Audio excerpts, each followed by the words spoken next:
very severe threat will be damaging winds, but there could also be large hail and isolated tornadoes. And now the extended that's it? for the very Tuesday. Oh, this, large hail. Watch Tuesday afternoon due to very low relative humidity values. Oh, no big deal, right? So I got to work tonight, as usual. So, remember, a tornado watch brings the conditions are favorable for the development of severe weather. so before we get down to it, a little tornado action, right? A little tornado activity tonight. I'm gonna go ahead and get one of these down my throat, right? Because that's how we do it, huh?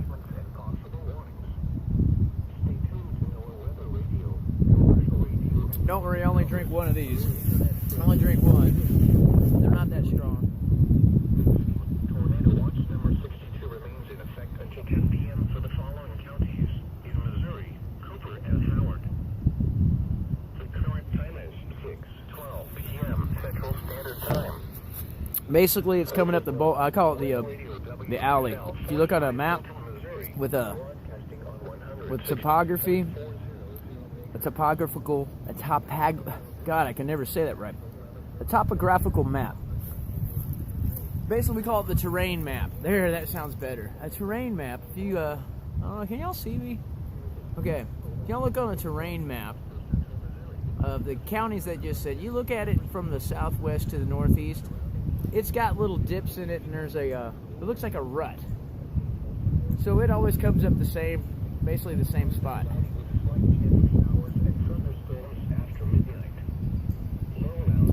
So, it's going to be dark.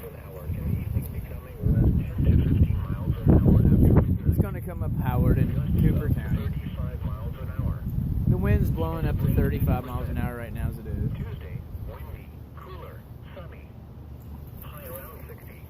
So, this comes directly from the NWS office at St. Louis.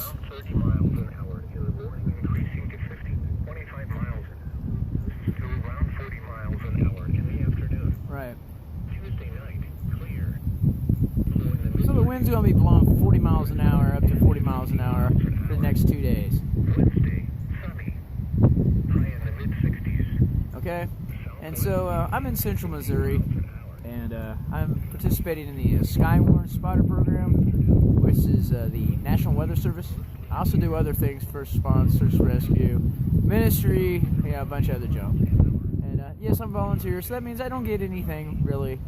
I'm not a salary paid employee working for a big corporation of some sort.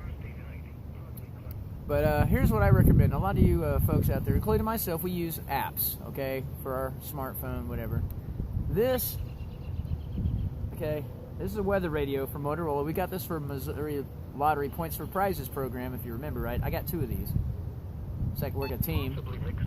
And so this comes straight from the office. This comes straight from the office. It doesn't go through a repeat feed of a Google app or something. This comes straight from the office. So it also has a flashlight on it, and we also have a 2-way radio. So that means we can work teams, listen to the weather broadcast, and I can also communicate with somebody else who has the other one. So I have 2 of these, or somebody else with a Motorola setup. So I'm in central Missouri. They call it Dixie, Little Dixie. So I put my channel's 10, which is X. And now the extended outlook for the Tuesday. Oh, we missed it. There is a fire to watch Tuesday afternoon due to very low relative humidity values, gusty west winds, and drying fuels. So high fire danger is likely. We have high winds. We have the fire danger. We have nighttime tornadoes and hail. Strong west-southwest winds. See? Yeah, you hear that? He said west-southwest winds. That means they're coming from the southwest, west-southwest. That's where the wind is coming from. I always get that wrong. I'm sort of going, damn, I always thought it was where you're headed. The wind's blowing to the northeast, right?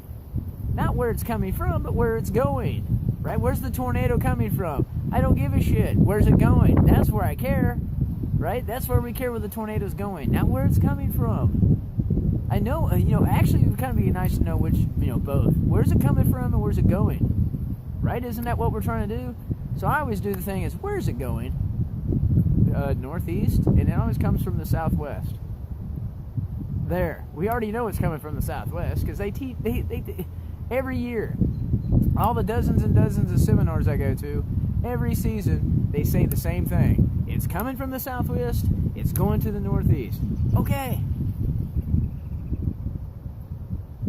But anyhow, here's a SkyWarn tip number 1. It would behoove you to remember to take your card with you and have your info. I taped it on the back of this one. They don't make any cards or anything like this, so I'm working on some kind of a, one of those little things like this that you wear to let the cops know you're, not loitering. Just for, safety's sake, gratuity here. Now this one's coming apart. But anyhow, yeah, make sure you have this on you. What I did is I flipped this around and I taped the cards and put my information on the back so let them know to remember your number, your 1-800 number to call, and all the other stuff, especially when you get in and, give your spotter ID. Okay, well, my National Weather Service one's there on the bottom. But, yeah, that's pretty much it. It says I'm a volunteer severe storm spotter. They keep harassing me, so it would behoove you, if you're doing something like I'm doing, kind of print this up in on your printer or something, put it on the back of a hard piece of plastic. That's what this is. I found some old plastic off of a cake lid. Tape them on both sides and try to figure out a way to glue these together and make yourself a little, some kind of chingadera to show the dumbasses out there known as policy enforcement that, you're doing something legitimate. Anyhow, now it's getting dark. I gotta go. So you just heard the heads up on our PM brief, right? It's March 6th. It's in the 5:30, 6 p.m. He said it was on the radio. So it's getting dark. And, the camera's useless at that point. And I got to go do a heads up at the Hardees so I can hit Wi-Fi so I can look at the Doppler. And I just spent another $2.99 on Google App Store because they gave me $5 free this year. And on updating my Pickle, which is the radar. Pickle 3 is the radar that we use for SkyWarn spotting. And you don't really even need that one. You could have just did really good with just hitting the... you could have just used the actual, just regular old... The one I originally started with. I don't even know why I spent $15. You could do weather spotting without all that high-tech crap. Seriously. Like I said. Let's go over there and look around. You see any tornadoes? Hey, Bob, you see any tornadoes? No, Glenn. You know that? So we've got a weather radio. We don't see no tornadoes. We don't call it in. There's a payphone over there, 1-800, So, hey, you can do it on the cheap. But it would behoove you to make sure, yeah, because I have to have these because the police department don't believe me. They don't believe me. They don't believe me that I'm actually out here working. Because they're so, they're squares, man.